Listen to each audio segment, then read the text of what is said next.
Welcome back, and definitely a very interesting conversation about the Zona taking place tonight.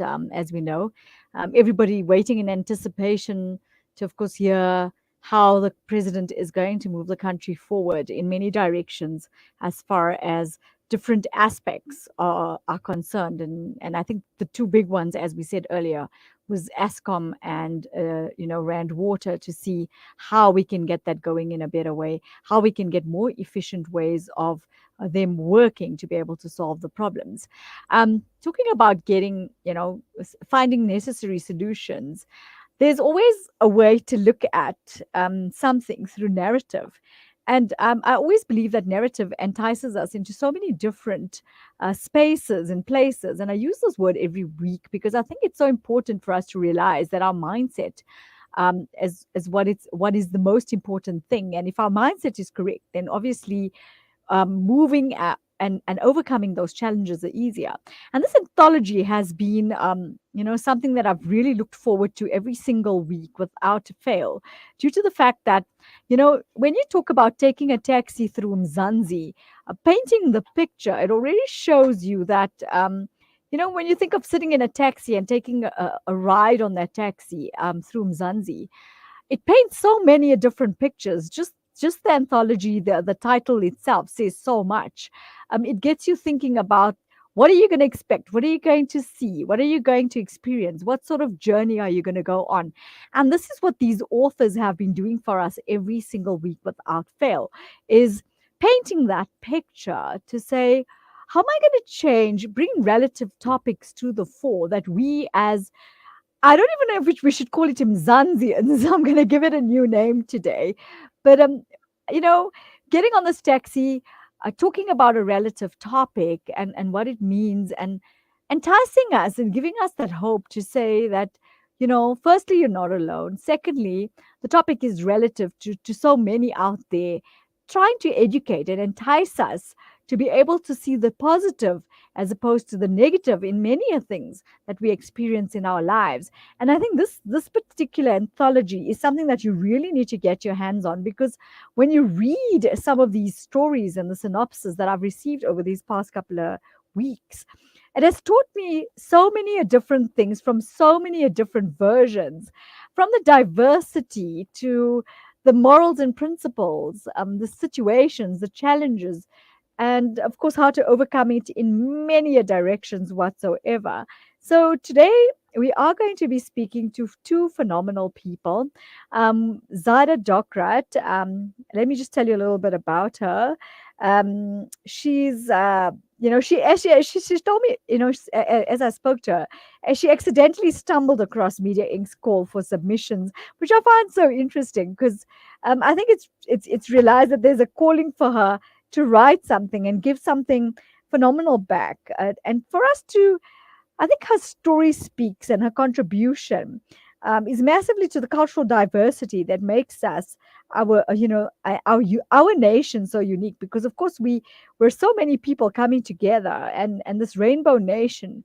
And I think it also has to do with the Ubuntu.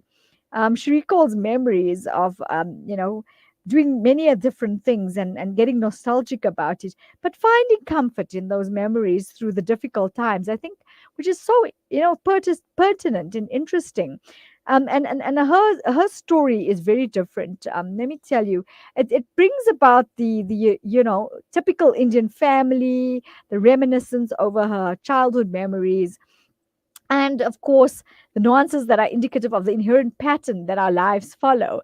However, her intention was also to shed some light on a topic that she is very passionate about, the stance of Indian women, and even more so as a Muslim Indian woman, and that the way that we have accepted certain norms and tranched in the archaic ways of the past. But interestingly, how these ideas are sometimes just misrepresented and misunderstood. And I so agree with her with this particular story, which we're going to be chatting to her about.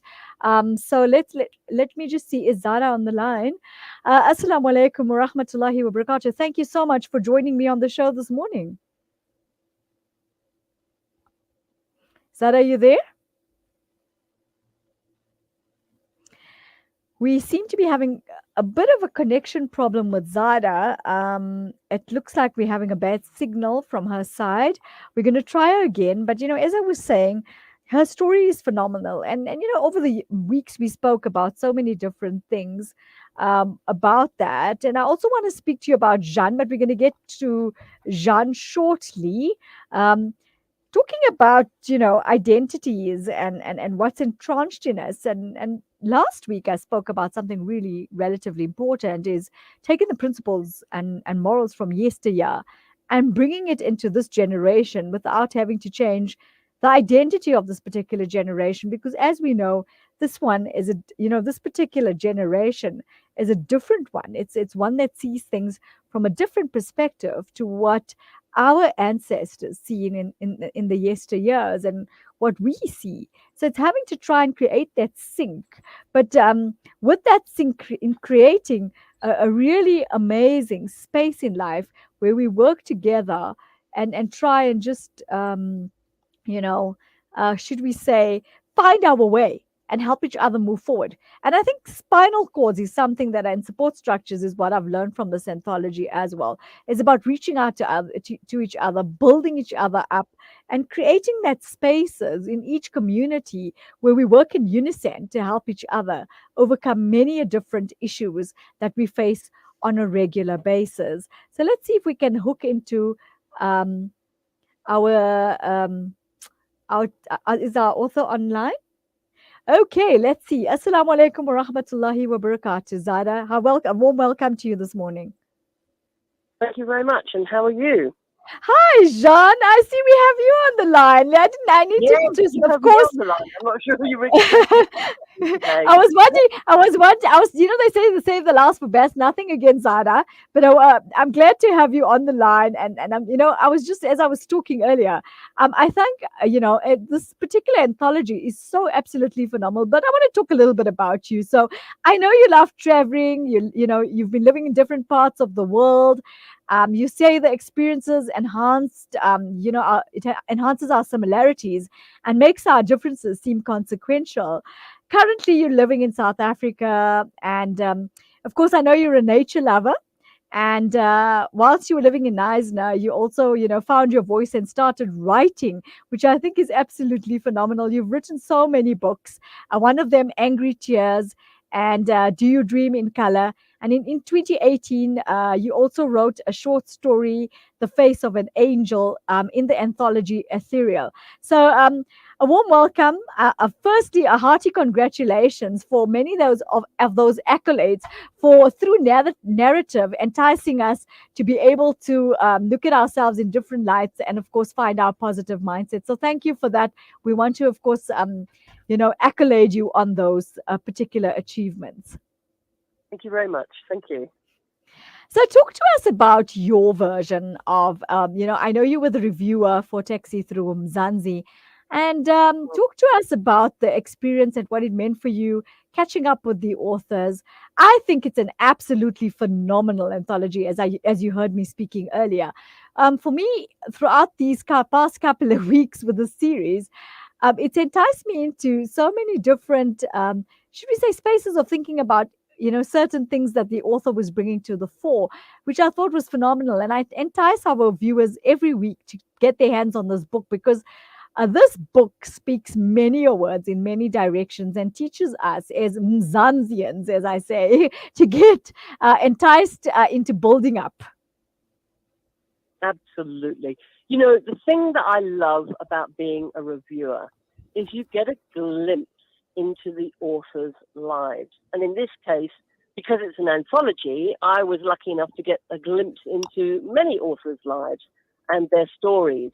And some of the authors I do know. I know Rashida, I know Hinesh, I know a few of the other ladies in there that were obviously involved with the project that I was with last year, which was the Lockdown Behind the Mask. But it was just so lovely to see how much they had developed as well, especially the new authors, and how their writing has progressed and how they've come of age, really. And, the stories they tell, it's absolutely wonderful to just step into their shoes for a moment. So as a reviewer, what we do is we take a look at the books. We take a Mhm. look at all the stories, and we actually say, does the story hold together? Does the story flow? Did I Mm, mm. understand the story? And that was really my role as a reviewer in this particular anthology. And what did it mean for you? I mean, it must have been a phenomenal ride, and I'm going to say that because it is Taxi Through Mzansi. For me, it was a phenomenal ride. I mean, if you get to look at it, it has so much of essence in it. The Oh, anthology itself. There's such deep, impactful, yet witty stories that get you thinking on a different level. yes, absolutely. I mean, one of the ones that comes to mind is by Hinesh, and he actually tells it from an elephant's point of view, which I Hmm. thought was it really took me by surprise. It was like, oh, okay, this is different, and that was so nice as well because albeit Mzansi and Africa, it's such a rich culture and country Mm. with such a diverse number of people, number one, but also animals as well. So when he brought that slant in, it was like, oh, I didn't expect that. So, Mm. I was actually imagining myself, when I sort of finished the whole book, I was actually imagining myself literally in a taxi, chatting to these people, these different authors, as we were driving around Mzansi. And it had that lovely, friendly, familiar feeling. And, it was so comfortable. And I really, really enjoyed it. And I would love to get on a taxi with these guys. I really, And, really would, I'm telling Jean, you. the reason I'm laughing is because you took all the words out of my mouth. It was the exact sentiments that I had, every week that I would speak. And every time I see a taxi going by, I ask myself, would I like to jump on this and just get an experience and a journey of what Mzansi is really like? And as I said, reading this book, it's almost as though you're on that virtual taxi going through Mzansi from township to community and experiencing every little thing that's pertinent and important to our lives. Absolutely. I mean, even to making a cup of tea. I mean, how many of us drink tea and don't even think about it? But when you can weave a whole story around the making of chai tea, I mean, it was, mind blowing, absolutely brilliant stories that literally take you into people's homes, take you around the streets, take you into people's lives. And that's what I really, for me personally, I really enjoyed the most about it was actually getting to know the characters. So they almost Mm. became familiar to me. Would you agree with me that, like you were saying, you'd love to get on that taxi and take that ride? But, when I spoke to one of the authors last week, we spoke about yesteryear and today. And would you say that that's so pertinent? Because when a taxi is moving, it's going forward, right? So the ideology that I had was that we take all the things that we learned from our, should we say, ancestors, our grandmothers, great grandmothers, and whatever, and those principles and morals and those beautiful things that they did is bring it from yesteryear into this particular generation and teach them how beautiful a thing that really is and was, and incorporating it in a certain way that it works and syncs for this particular generation. Yes, I think I agree with you. I think something has been lost. Mm, And, you know, with time, everything seems to be speeding up. We have mm, computers, we have telephones, so everything is immediate. It's now. We can order even our groceries online today. We can order a pizza online, and the actual making of the pizza, the actual making of the curry, the making of the cup of tea, that art has been lost because mm, everything is here and now. And I think that's what these stories do. They draw, as you quite rightly say, on the past. They look at mm, how these things are created and they mm, present them in a mm, beautiful format to the mm, readers. And I really hope that young readers will also jump on this taxi and read this mm, book because I think that they will, number one, I think they'll enjoy it.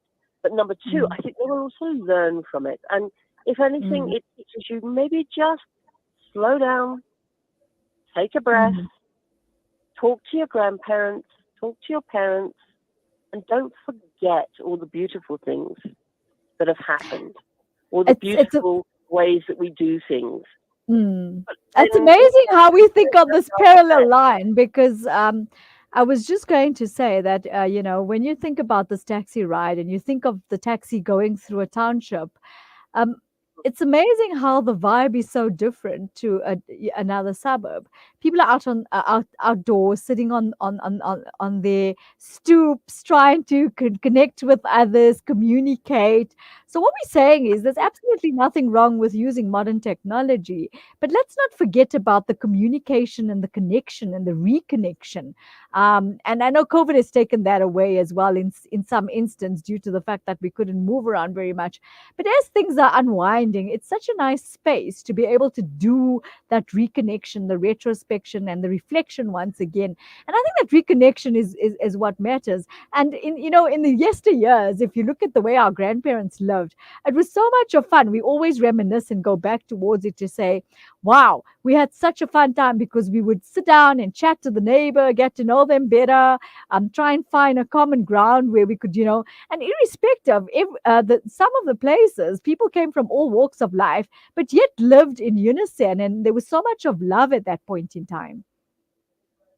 Yes, I think one of the things that's happened maybe with modernization is there's a greater divide, and it's not just a divide between different cultures and different people. It's a divide between age groups, and young people are losing touch with their grandparents. They're losing even with their parents. They're not taking that time. They're not spending Mm, that few hours sitting and knitting with granny or helping granddad potter around in the back garden with his flowers or whatever, mm, and I think a lot of those special moments are being lost.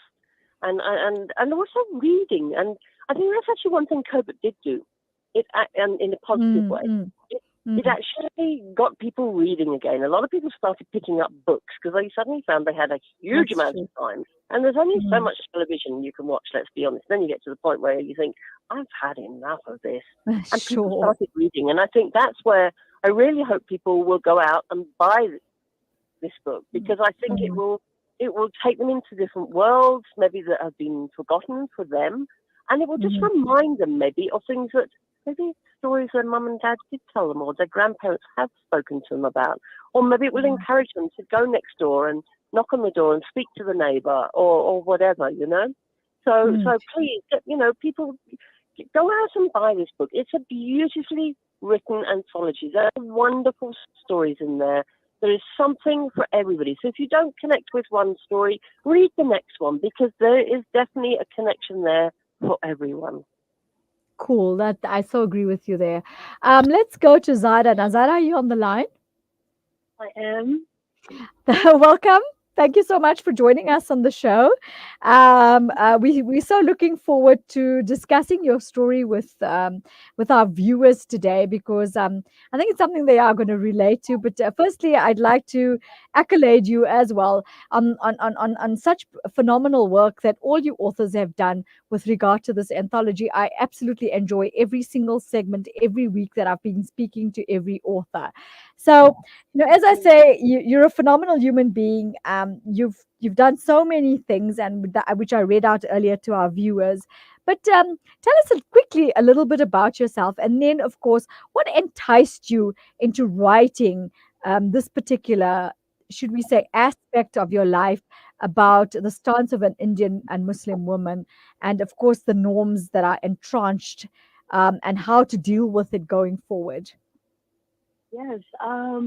Well, okay. I'm a mom of three kids. I was married at a very young age, so my kids are pretty much my friends because they're all grown up. Wow, Um, that's cool. yeah, I think I grew up in a very large family, very conservative family, but very loving. Um, Mhm. I think as time went by, of course, we evolved continuously, and sadly, I have lost both my grandmother and my mom as well, and I don't Sure. have any sisters. So I was blessed with one daughter, and I have two sons as well, who are truly a blessing as well. But I think that as time is going by, I'm just sort of reflecting more and more on what life must have been like for my grandmother and for my mother who passed away at quite a young age as well.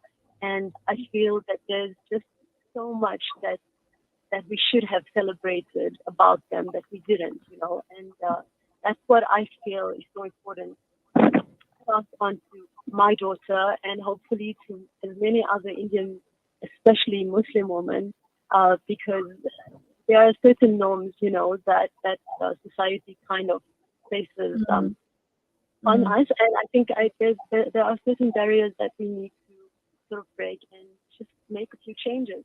But when I saw when the opportunity came to write this story, I think for me immediately it was just reflecting on a very safe, sheltered childhood, and because the whole it was focused more on our Indianness as such.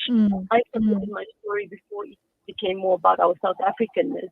And that is why I brought in a lot of our Indian sort of intricacies and nuances and idiosyncrasies, and sort of just broaching these little anecdotes which just sort of bring to the fore, our Indianness and the way we were brought up in our homes, etc.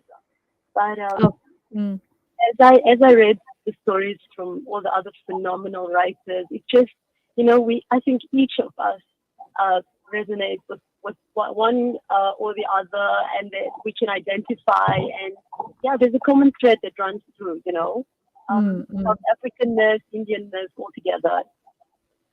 I agree with you. Give us a minute. We're just going to go for a quick break and then we'll join you back again. Perfect. From the townships of South Africa, the refugee camps in Syria, or orphanages in Yemen, the eyes of the needy speak volumes with just one glare.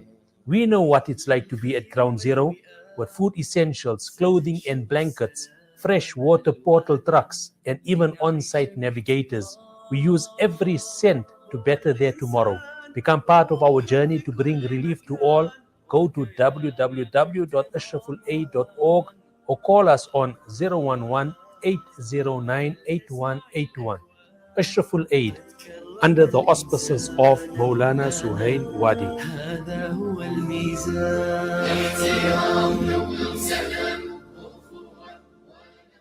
Babu, why don't you loosen your belt a bit more? But why now? Well, it's very tight, blocking air to your brain. Haju, this is only a start. I need to tighten up a bit more. Funds are tight and the cost of living is high. Funds are not tight. It's your haram insurance which is tightening our barakat. Okay, Haju.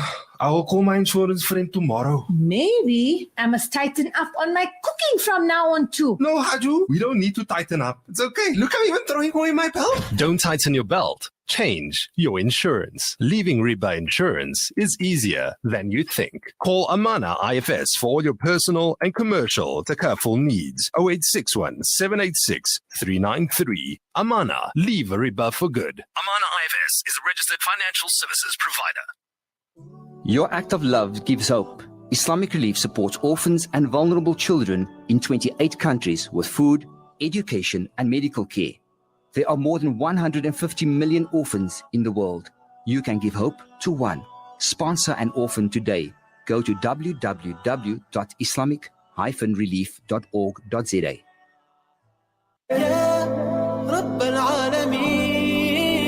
Listen to something fresh. Listen to Salam Media, your humanitarian broadcaster.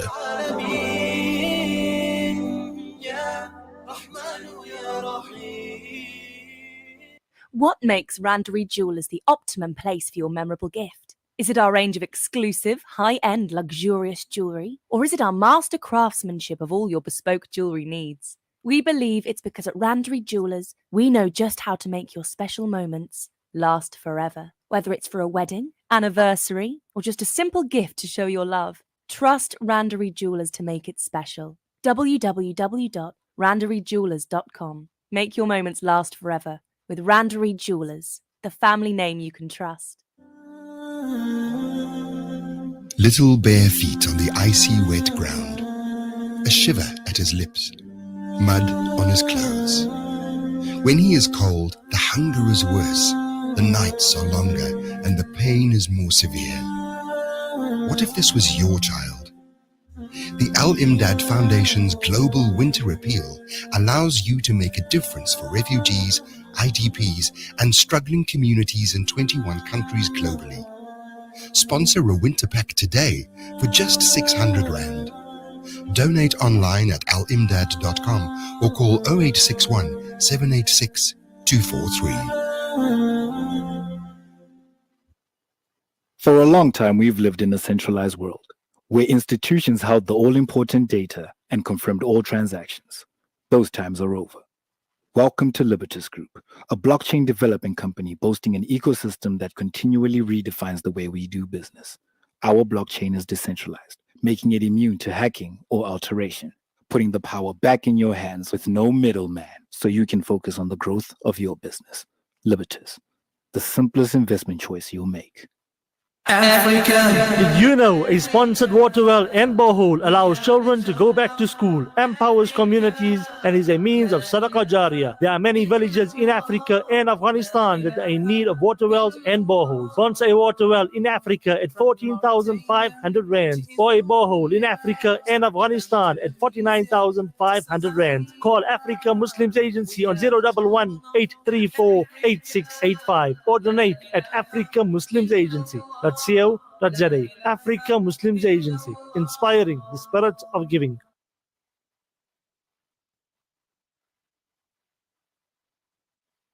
Rejuvenating media day by day.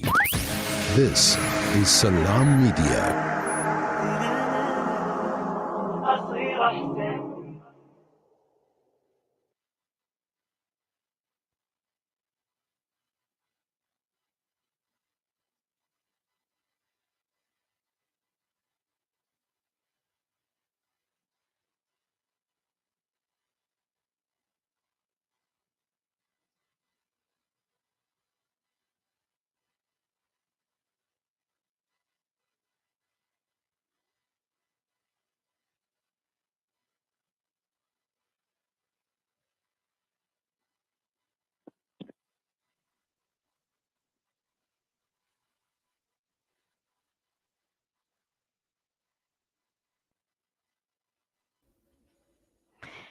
Welcome back to the show, Zada.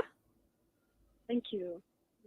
Okay, so before we left, as you were saying, like we were talking about in the Indianness, and for me, as you were saying, we want to talk about the aspect of the ideologies that we have and how we can change it, because I think people are still stuck in a particular stereotyped mindset, and the reason I say that is because sometimes we need to learn to understand that our lifestyles have changed and the journey has changed. And some of the experiences will change. It's of course like keeping the principles, but um, should we say not the difficult principles? And the reason I bring that to the fore is because we'll always get our grandmothers that reminding us that you shouldn't be doing it that way. When we did it that way.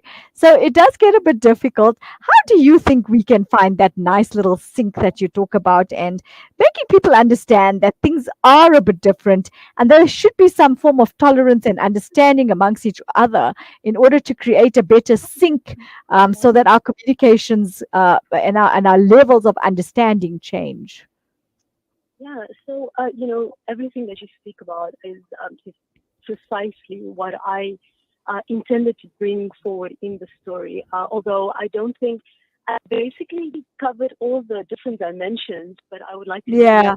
further. Yes, I agree with you. Yeah, so in the story, I grew up sort of observing there were very definitive gender roles, and I watched the woman do what the woman was supposed to do, and they were never praised or validated or commended for the amazing, strong woman that they were. I mean, when I speak about my grandmother in the story, she was an astute businesswoman. She was amazing. My mom she was brilliant in the kitchen. I mean, she would be she would absolutely fit the definition of one of the food influencers or the foodies or culinary expert. But at that time, it was almost as if you were defined by your ability in the kitchen, which is what made me sort of defiant about that, And I think that it is so sad that we were sort of taught to look at it that way, because cooking is actually an art that should have been celebrated, and that is why today, I mean, it's one of the biggest, I think right now, the biggest influencers and connoisseurs of cooking, and they celebrate it in such a big way.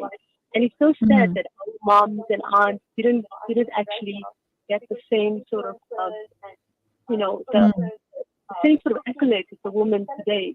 And like that, I think that it's important to celebrate. I mean, we've got to find, there's such a fine line in finding a balance nowadays, because I think in the past, our moms and grandmothers were not celebrated Just enough. type YouTube. Don't go into the link of mine. I so agree. Yes, there's also, because of social media and the pressure from all these social networks, there's also sort of a need to constantly be validated. So you've got to find a balance between the two, and not allow yourself to be defined on either side. So that's where I find the issue coming up now, in the time that we're living in right now, which is what I continuously speak to my daughter, my nieces, my friends about, is that we need to identify ourselves not by what we are presented on social media as, but at the same time, not go back to a point where we are not celebrated and should be sort of almost afraid to show our greatness. You know what I mean?